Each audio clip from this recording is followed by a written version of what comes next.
Hello everybody and welcome to another edition of Charts with Dan. Don't check your schedules. Yes, we are on a Monday this week, which means that we're going to be using the dreaded estimates, but it's for a good reason because tonight I'm seeing Mission Impossible Dead Reckoning Part 1. I better get used to saying that because I'm going to be saying it a lot on this show, I think, in the next few weeks.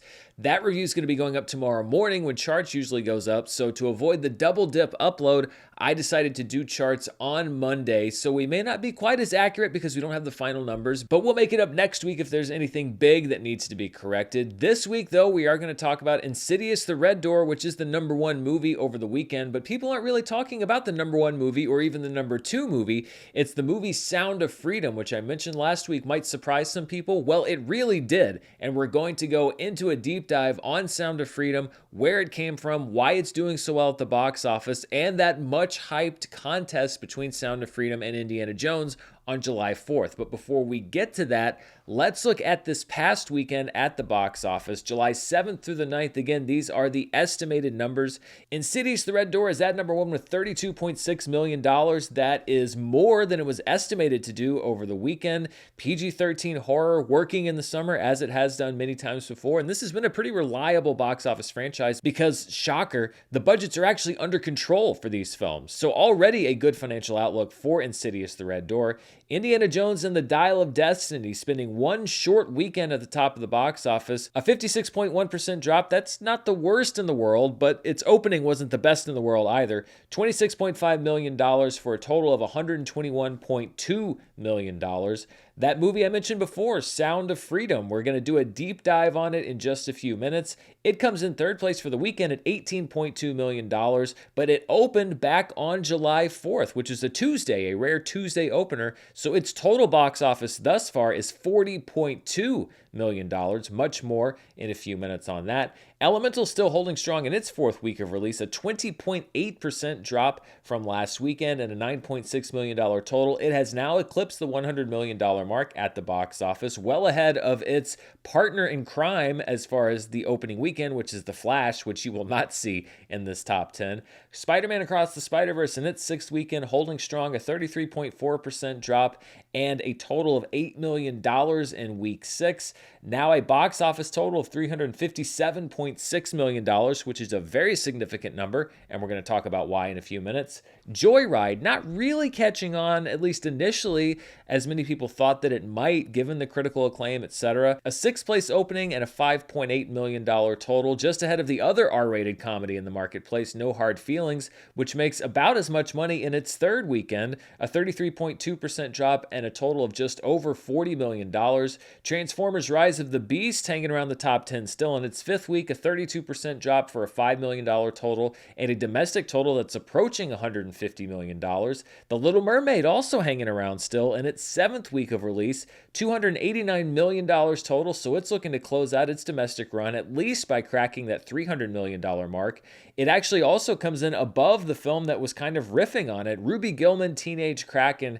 Not a great opening last weekend and just really not hanging around either. A 49.1% drop, a $2.8 million total, and what looks like a very short 2-week stay in the domestic top 10. 3 high-profile movies dropping out of the top 10 this weekend. The movie that kicked off the summer movie season officially back in the first weekend of May, Guardians of the Galaxy Volume 3 drops out of the top 10 after 9 weeks. The Flash, I mean, listen, I've said all I can say about this movie. Bombs out of the top 10 after 3 weeks. Worst case scenario with this film, no question about it. Total turkey. Asteroid City also dropping out of the top 10 after 2 weeks, although it was open for 1 week in limited release, spends 2 weeks in the top 10, and now drops out. Looking at what I like to call the road to recovery, that blue line is the weekend average for 2015 to 2019. The red line is the average we'd seen from 2021 and 2022 after theaters reopened. And then that dotted black line is where the weekend was this year. And we are once again coming in below the performance that we saw this time last year, or I should say the last 2 years. The highest grossing film for the 2021 to 2022 span was the opening of Thor: Love and Thunder on this weekend last year. The highest performing film of the 2015 to 2019 era was the opening of Spider-Man: Homecoming back in 2017. So 2 Marvel movies, 2 MCU movies were really dominating the box office on this weekend. We did not have that movie in the marketplace this year. Of course, Guardians of the Galaxy Volume 3 already came out. And then a lot of very disappointing films at the box office helping to keep us below what we were, even as we were quote-unquote recovering from the pandemic these last 2 years. Looking at the summer box office this year, I mentioned that Spider-Man Across the Spider-Verse's total was very significant.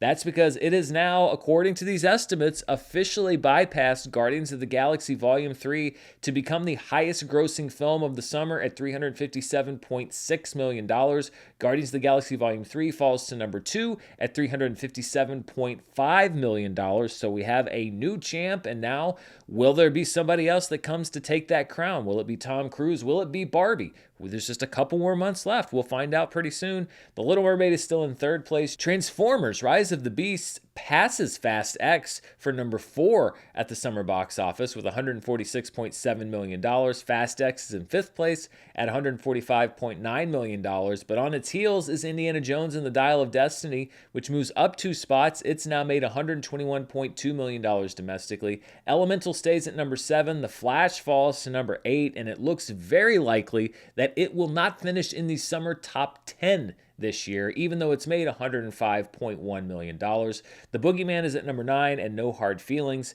is at number 10. Looking at my predictions versus the actual summer box office, and listen, people are starting to laugh at my predictions, and yes, it's easy to look at what's actually happened and say like, oh, Dan, he was so stupid. This was done, I'd like to remind you, back in the last week of April, which means that we had no trailer for Barbie. It was the hot CinemaCon debut of The Flash. You know, you make the guesses as best you can at the time. That's part of the fun here, is sometimes how the hype can be so wrong, or how a movie could sneak up on you the way that it does. I don't pretend to be some kind of a fortune teller, but there's a lot of Monday morning or Tuesday morning, depending on which day we upload the show, quarterbacks with these predictions. Hey, at least I'm out there making them, because I picked The Little Mermaid as the number 1 movie of the summer. That ain't happening.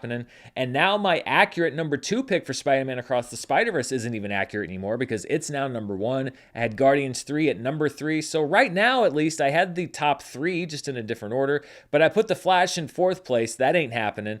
Mission Impossible: Dead Reckoning Part 1 opens this week. Currently, I have Indiana Jones and the Dial of Destiny and Elemental in the right place, because I predicted that they would be number 6 and 7 this summer. Let's see where they end up. I predicted Fast X at number 8. We'll see where that ends up as well. And then Barbenheimer at 9 and 10. Oppenheimer and Barbie next week. One of the most hotly anticipated weekends at the box office in quite some time. So that should be a lot of fun.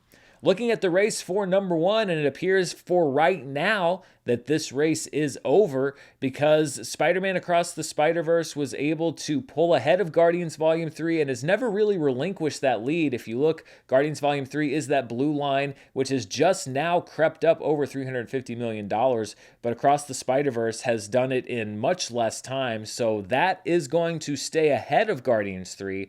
Of course, next week, if the movie opens well, I will probably add a line for Mission Impossible: Dead Reckoning Part 1, and we'll see if it can make a play for number 1, or if it can be Barbie that can make a play for number 1. So this is not written. This is not a final result just yet. There's probably going to be another movie or two that we add to this chart. Stepping outside of the domestic marketplace, looking internationally, the top grossing movie outside of the US and Canada was China's Never Say Never at $53.5 million, followed by China's Lost in the Stars with $44.8 million. Indiana Jones and the Dial of Destiny comes in 3rd place with $31.8 million. Insidious: The Red Door in 4th place with $31.4 million, and Elemental with $30 million. So a pretty close contest there between 3, 4, and 5 on the international chart. When you take those international grosses, you combine them with the domestic grosses, we get our top 5 films worldwide. And Insidious: The Red Door actually becomes the highest grossing worldwide film when you take all of the grosses into account at just over $64 million. Indiana Jones and the Dial of Destiny is in 2nd place at $58.3 million, followed by Never Say Never and Lost in the Stars in 3rd and 4th place, and then Elemental still in 6th place at $39.6 million. So let's look at a few of the movies in the top 5 and where they stand in the record books, and we'll start with Insidious, The Red Door, which is a direct sequel to Insidious Chapter 2. There were a couple of other Insidious films in between. It wasn't the most popular film with critics or audiences, but it was able to open big, and we've seen this before. Blumhouse built their whole reputation on this. The idea of taking a PG-13 horror movie, keeping the budget down, marketing it well, and looking at a big opening weekend, and that's exactly what we saw. Looking at the history of the Insidious franchise, there have only been 5 films. The top opening film was Insidious Chapter 2 from 2013 at $40.2 million. It'd be even more if we had adjusted these numbers for inflation. Then we have Insidious, The Red Door. It goes down on the record books as the second best opening in the franchise's history. Although if you were to adjust the numbers for Insidious, The Last Key and Insidious Chapter 3, they would probably be somewhat close to Insidious, The Red Door. The Last Key opened at $29.5 million back in 2018. Insidious Chapter 3 opened at $22.6 million back in 2015. And then we have the original Insidious back in 2011, which opened to $13.2 million. It is refreshing to see a number one movie this summer that we can talk about in good financial terms, because it is from a company, Blumhouse, partially at least, that knows how to budget a movie, and that's exactly what we're seeing. Speaking of Indiana Jones, looking at the franchise tracker by domestic gross, it's at $121.2 million. It is still over $50 million behind the total for Indiana Jones and the Temple of Doom, unadjusted for inflation. It's dead in the water as far as adjusted for inflation grosses. And looking at it worldwide, it's about $90 million behind Indiana Jones and the Temple of Doom's unadjusted worldwide gross. So again, it's going to have to work very hard, even if you don't adjust for inflation, to keep up with the Indiana Jones films of the past. And looking at what I call Indiana Jones and the Tentpole of Doom, the budget reported right now at $325 million, although I have seen reports that are creeping that budget up even more. And if it does go up more, then I will adjust this chart. But for right now, I'm going to keep it at $325 million and a $100 million marketing spend, because that's right now what's reported. That puts minimum costs of the film at $425 million.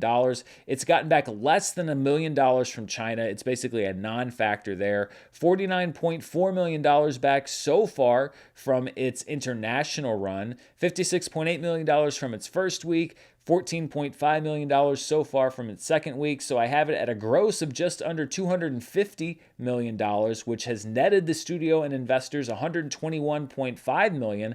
When you put that up against costs of $425 million, that means that Indiana Jones and the Dial of Destiny is still about $300 million in the hole to break a profit in the theatrical window, meaning just from movie tickets sold. I'm sure that there are some partners, promotional partners that pay into that they made some money. I'm going to say it till I'm blue in the face. The goal here is to break even theatrically, or of course, it would always be great to turn a profit theatrically.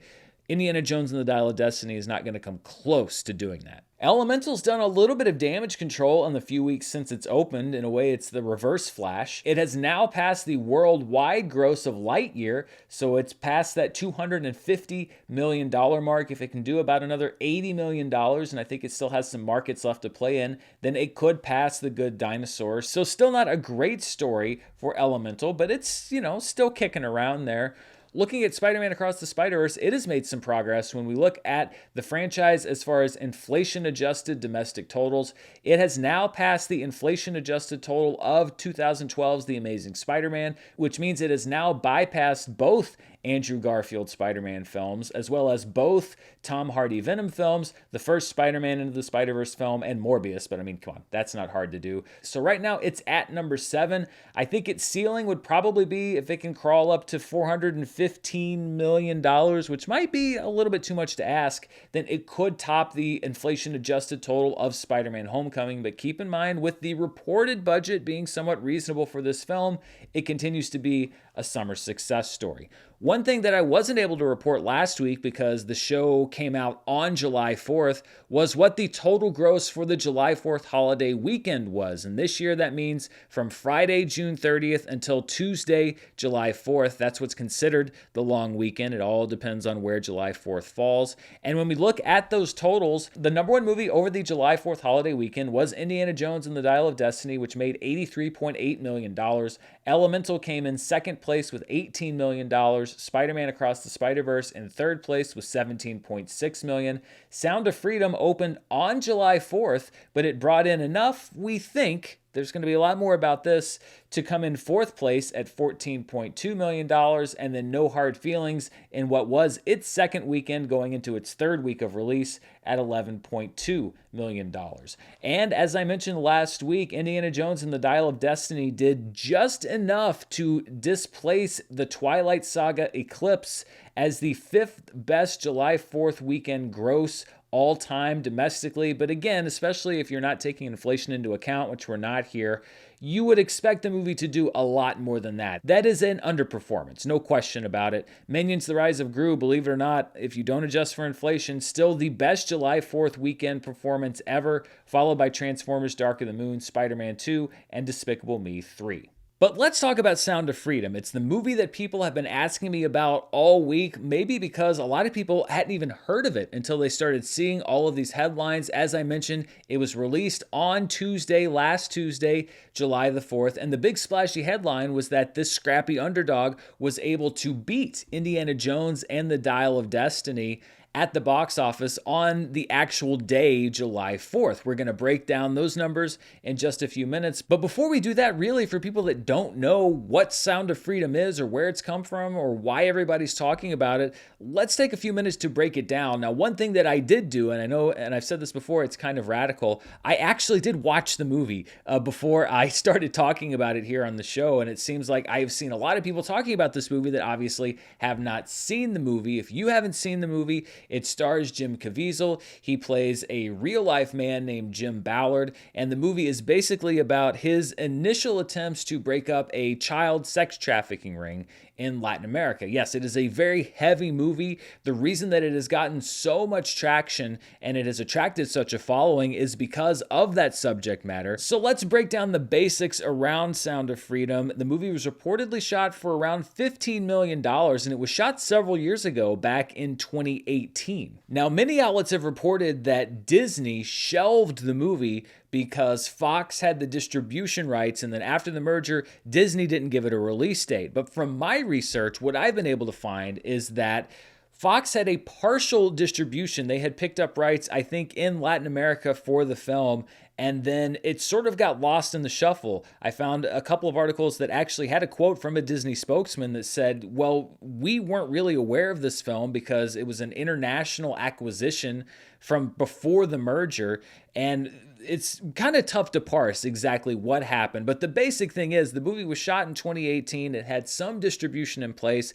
Things weren't happening. Of course, the pandemic happened and no movies were coming out. But eventually, one of the producers of the film, Eduardo Beristegui, bought the film's rights back to secure a release date, and earlier this year, the movie finally found a distributor in Angel Studios. Angel Studios was founded back in 2021 in Utah, and their biggest claim to fame, at least until now, was probably The Chosen, which is a multi-season show about the life of Jesus. It's partially well known because Angel has financed this show through crowdfunding. It's credited as the most successful piece of entertainment ever financed through crowdfunding. Then earlier this year, Angel released their first crowdfunded feature, His Only Son, which pulled in over $12 million off of a $250,000 budget. In a very short time, Angel has established itself as a studio that's able to engage a largely faith-based audience, raise money from that audience, and then market movies and shows that will turn these audiences out to watch those projects. Now, after Angel acquired Sound of Freedom, they actually crowdfunded the marketing, the prints and advertising budget for Sound of Freedom, but they did it through something called equity crowdfunding, which isn't just, hey, we're asking you for your money. It's basically saying, this is what we're looking for. They were asking for $5 million. But the basic tenet behind equity crowdfunding is anyone can donate just like regular crowdfunding, but if the movie turns a profit, then you as an investor will get back 120% of your investment after that first cut is taken out by the theater. So basically, the money comes in from the box office, the theaters take their cut. When that money comes back to Angel, the first people that they pay back, according to them, are these people that did the equity crowdfunding for the marketing. Of course, this is exactly what has happened now with Sound of Freedom. If it was made on that $15 million budget, it is now approaching that budgetary point that we talk about on the show where it's going to start turning a profit. Supposedly then, those equity crowdfunding people are going to be the first people to get their money back. It would be about $6 million paying out to those investors because they paid in $5 million, and then you get 20% back of that. You get $6 million back. Now, Sound of Freedom has had a very long road to get to the screen, and along that road, it has found itself tangled up in a lot of controversy. One of those controversies regards the subject of the film, Jim Ballard, and questions about whether his organization and he himself may have inflated claims when it comes to stopping child trafficking. This is nothing new. The idea that a movie based on a true story may have inflated some claims, or it may be a skewed perspective as far as the person that it's about. I mean, you can go to The Woman King last year. You can go to The Social Network. You can go to American Sniper. You can go to A Beautiful Mind to talk about movies that are based on real people that people said like, well, that's not exactly accurate. So while this doesn't excuse any of that, it also isn't anything new for a movie based on a true story. However, much like most films these days, Sound of Freedom has also become somewhat political. Now, on one side, that's not really that surprising because Angel Studios draws a largely faith-based crowd. Those crowds are often more conservative. So you are drawing more people from the conservative side. That's not necessarily what I mean when I say it's become political. Part of it is that the focus of the movie, child trafficking, has become the focal point of a lot of conspiracy theories that kind of transcend the usual political discourse, and that's become wrapped up in the movie a little bit. And part of that is due to the star of the movie, Jim Caviezel, who in the past couple years in pushing to get this movie released, has endorsed some of those very, very fringe conspiracy theories. And so his endorsement of some of those theories has, in many people's minds, kind of grafted itself onto this movie so that to many people, they're just kind of intertwined. They're one and the same. Now, as I mentioned, I watched Sound of Freedom because I wanted to come in from an informed perspective here, and I found it to be a well-made, well-acted film. Now, the accuracy of the movie, of course, is open for debate. A lot of people said like, well, because it comes from Angel Studios and they do faith-based projects, then this must be a super religious movie. And it's actually really not. I mean, there are some references to religion, but it's not really a hardcore message movie in that way, in a religious way. And then because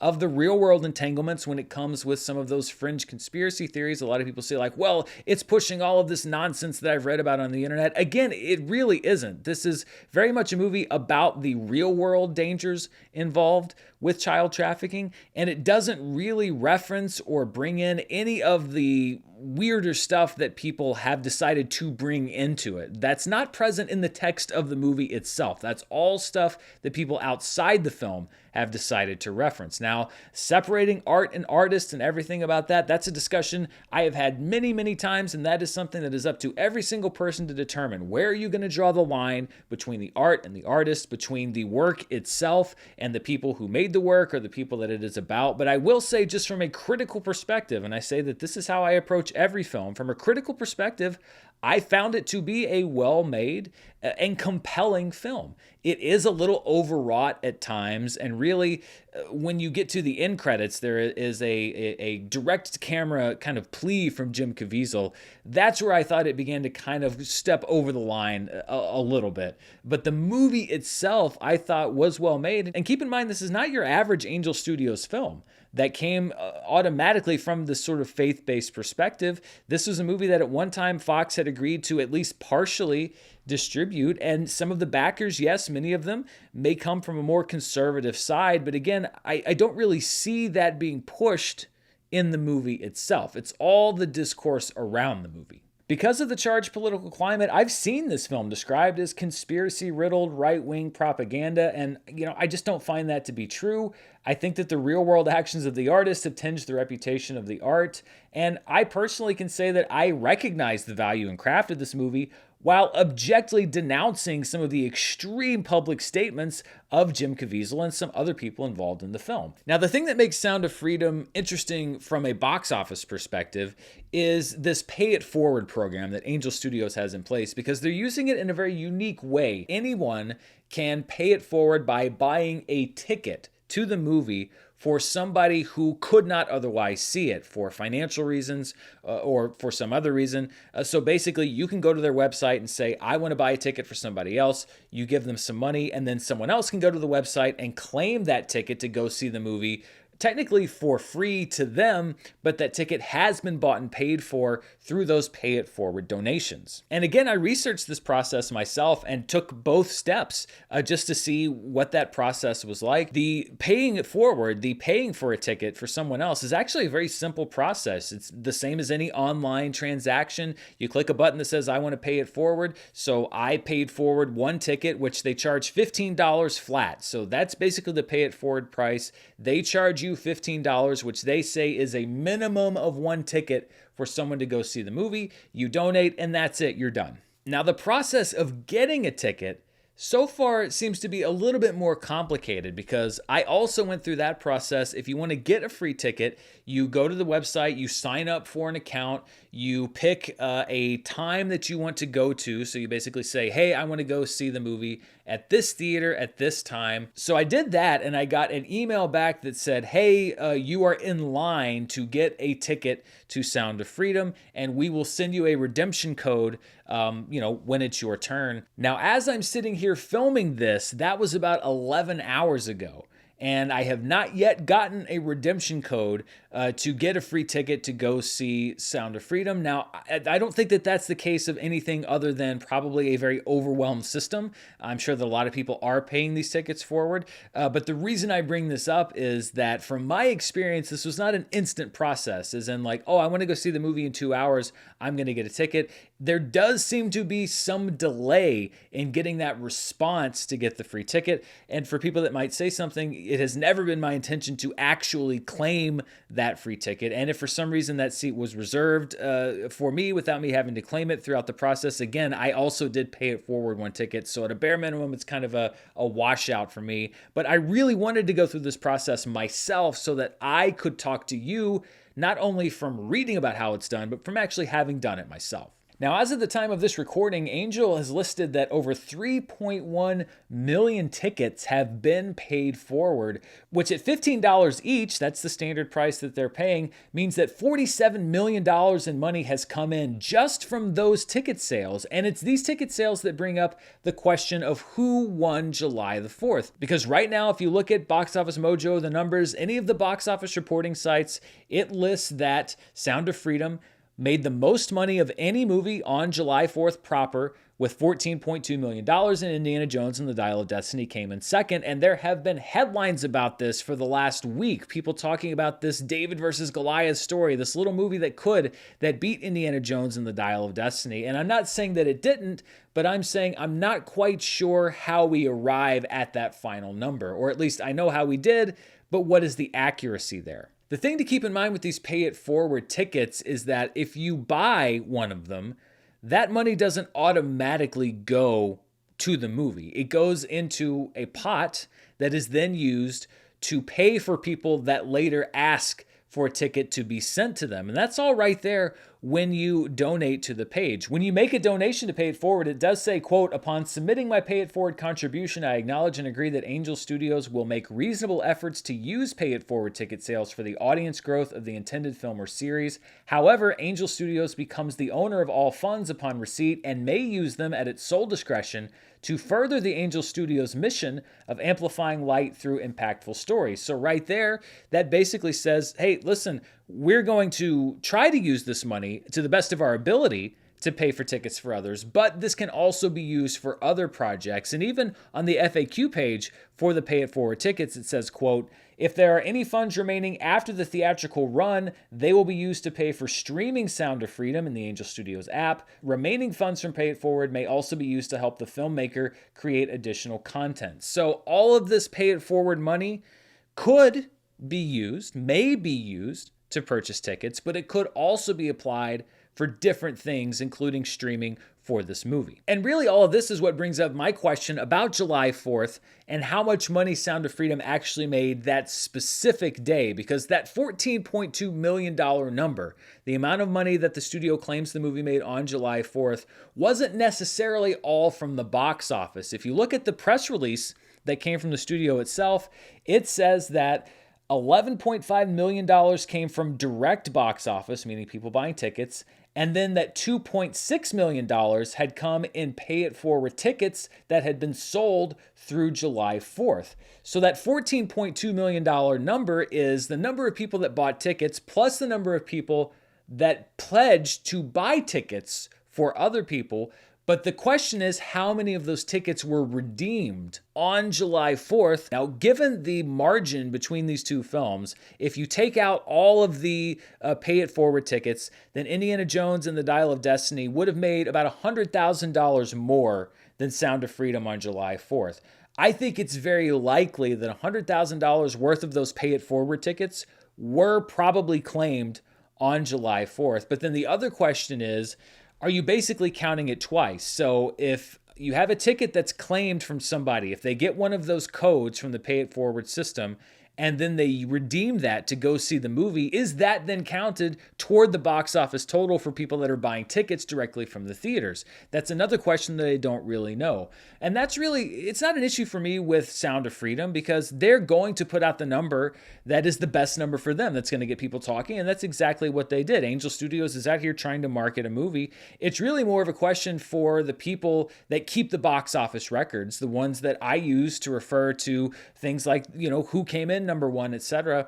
To me, that is a question that they should have resolved before kind of making it official what the number actually was. And maybe there's no way to do that. But that's my one big thing that I don't think that anybody's ever really talked about. And leave it to me to go to the box office nerd side of this is, yes, there were $14.2 million worth of tickets bought and tickets pledged to have been bought. But how many of those pledges actually came in? I don't want to diminish what Sound of Freedom did here, which is you had basically a grassroots film that if it didn't overtake Indiana Jones on July 4th, then it came very close. I think it's still likely that it probably did. I'm just not quite sure by how much. Yes, it did slip into second and third place for every day thereafter. This is about the numbers, and I think that this is a very interesting case when it comes to the numbers, because this is an impressive film. It's a movie that I have a lot of questions about from a financial perspective, but I think what it really shows is that in a summer where the conventional methods of selling movies have largely been failing the major studios, this could be a lesson with Sound of Freedom that maybe the answer to their problem is to do the unconventional, because that's what Sound of Freedom did, and it did it very, very successfully.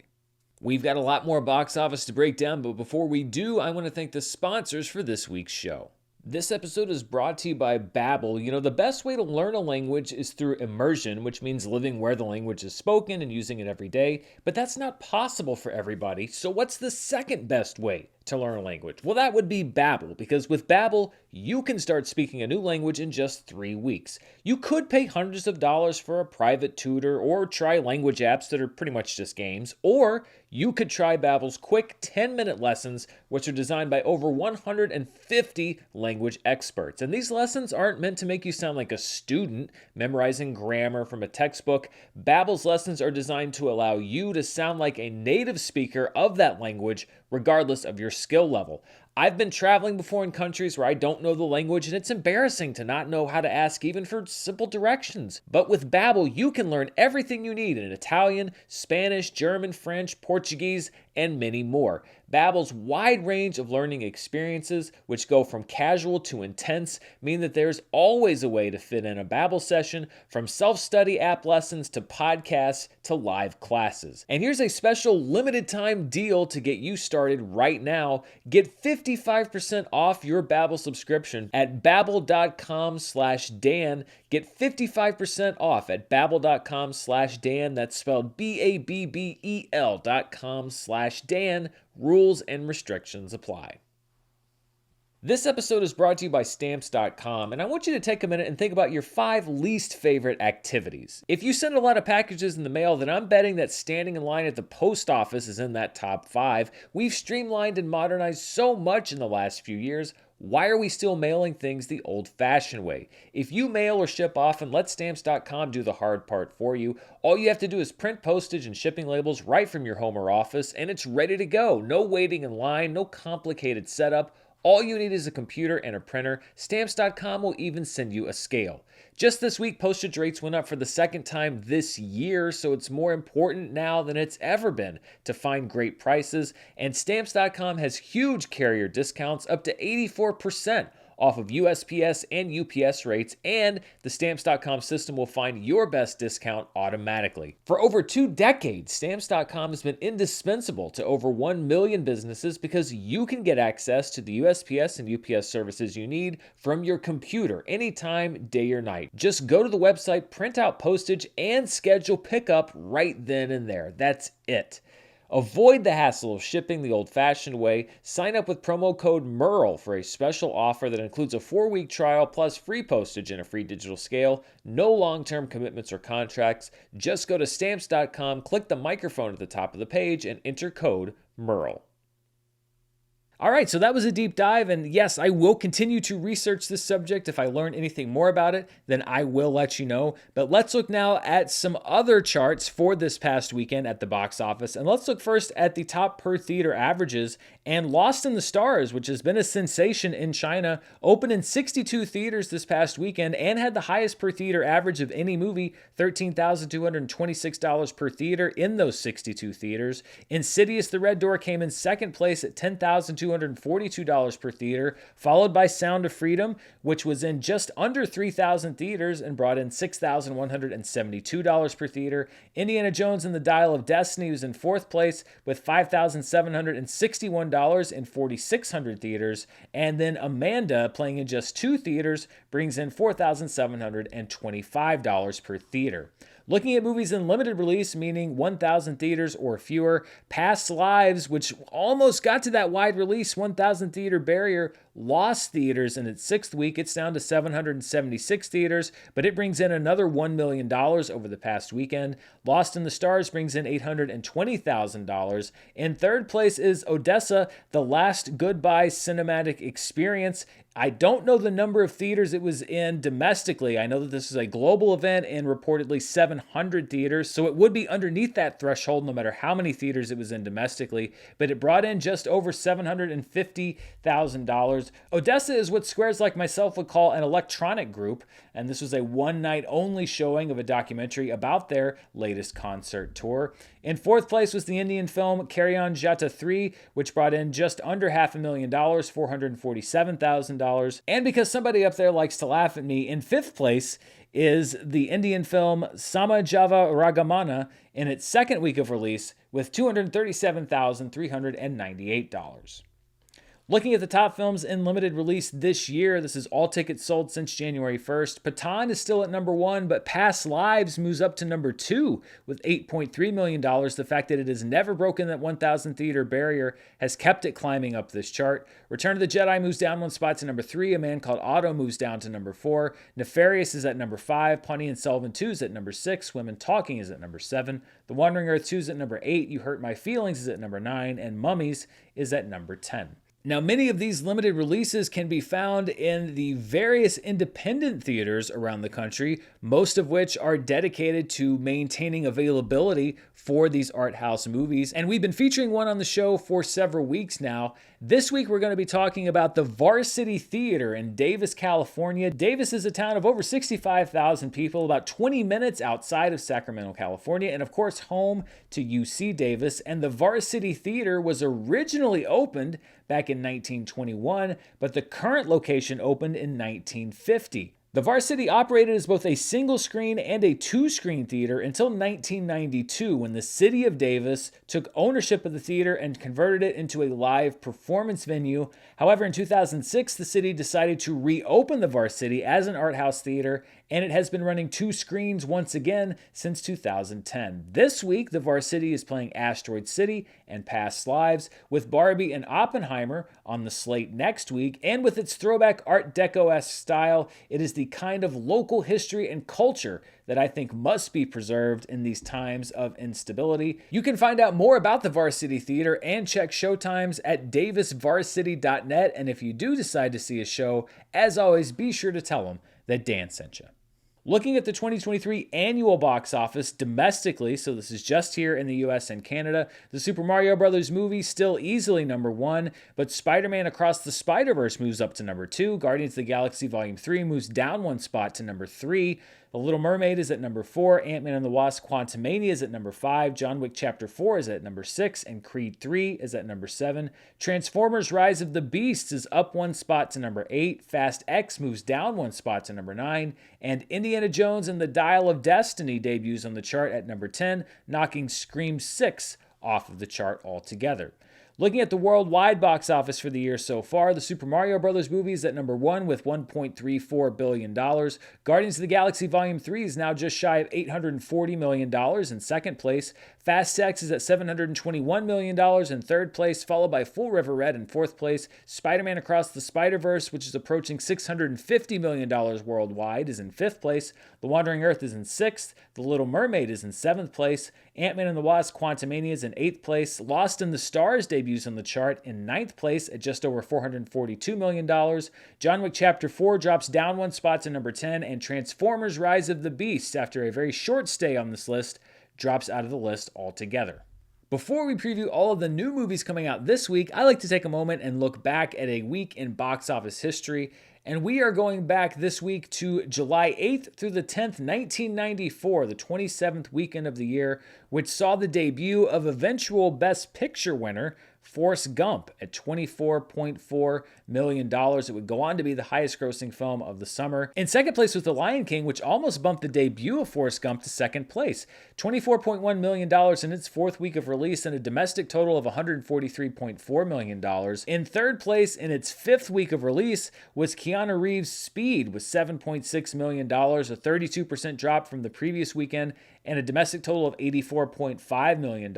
In fourth place, I don't know if people remember this movie, but I remember it being pretty good. Jeff Bridges and Tommy Lee Jones in Blown Away. It dropped 45% from its second weekend for a $5.7 million total and a domestic total of $13.1 million. And then in fifth place, another flash of its time, Alec Baldwin's The Shadow, a failed superhero revival, a 54% drop in week 2 for a $5.4 million total and a domestic total of $12.2 million. Of course, we don't like to just leave those figures the way that they were. We like to hit the inflation button and see what they look like in today's dollars. And when we hit that inflation button, we see that Forrest Gump debuted to an inflation-adjusted total of $50.1 million, with The Lion King just behind at $49.6 million, and a domestic total through 4 weeks. And keep in mind, I think one of those weeks was in limited release of $294.3 million.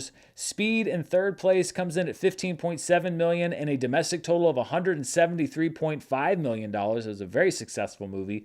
Blown Away comes in at $11.7 million for a domestic total of $26.8 million, and The Shadow comes in at just over $11 million and a domestic total of $25.2 million.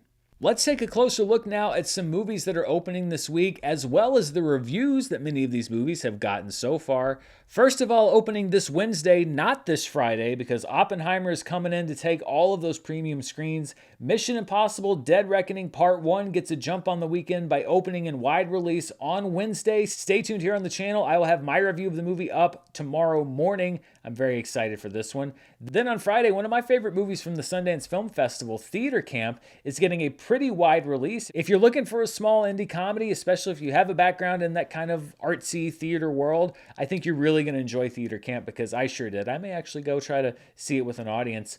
Opening this weekend as well is the anime film through Crunchyroll, Psycho Pass Providence. This is the fourth film spun off of the Psycho Pass anime series, which last aired in 2019. The last movie came out in 2020, just as the pandemic began closing everything down. In limited release is a really difficult to watch, but I think also vital documentary, 20 Days in Mariupol, which documents the earliest days of the Russian invasion of Ukraine. I had a very hard time watching a lot of what is contained in this documentary, but I think it also proves the invaluable nature of documentaries because they show us the good, the bad, and the ugly of what actually goes on in the world. It's one of the most powerful films that I've seen in a very long time. If you are near a theater that's playing 20 Days in Mariupol, I very highly recommend this movie, but I will warn you, it is very difficult to watch. Also opening in limited release is a German film called A Fire, which was the winner of the Silver Bear at the Berlin Film Festival, basically second place. A lot of critical hype behind that movie. The Miracle Club opens in limited release, starring Maggie Smith, Kathy Bates, and Laura Linney. Also in limited release is a movie called Final Cut. It's from the Oscar-winning director of The Artist, and it is a remake of the popular film One Cut of the Dead. So it's a one-shot zombie comedy. I think you have to watch the original and maybe watch this remake as well. The documentary Lakota Nation versus United States also opens on Friday in limited release, as does Black Ice, a documentary about racism in hockey that was executive produced by Drake and LeBron James, among others.